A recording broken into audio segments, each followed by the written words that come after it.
Le motard. Ah, le motard, c'est pas un personnage conventionnel.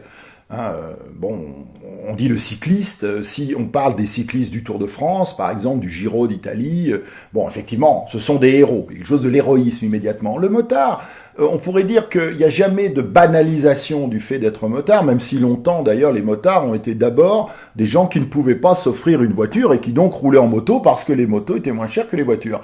Donc il y avait, on pourrait presque dire, une fatalité sociale au fait d'être motard, étant entendu que le motard, c'était le pauvre. Mais dans le même temps, et très vite, le motard est un personnage qui, on pourrait dire, se voit doté d'une représentation mentale dans les sociétés, occidentales d'abord et puis plus largement, qui est celle d'un être non commun, d'un être hors du commun. Non pas qu'il le soit réellement dans la réalité, mais l'alliage avec la machine elle crée cette, on pourrait dire, cette surhumanité, ou cette para-humanité, le fait qu'on est à côté, hein, ou de méta-humanité par rapport à un humain normal, si vous voulez, qui ne pratique pas. Alors pourquoi ça?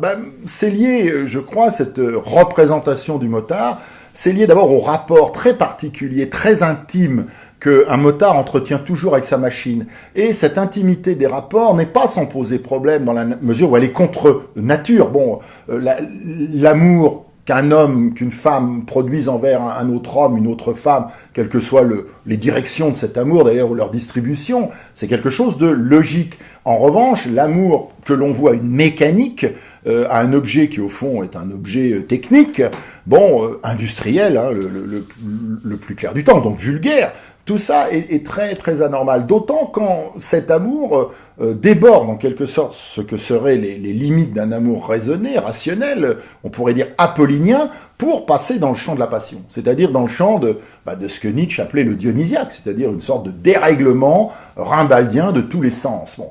La moto est très précisément cette figure d'excitation par laquelle le corps du motard, sa représentation, va déborder la représentation conventionnelle de l'humain.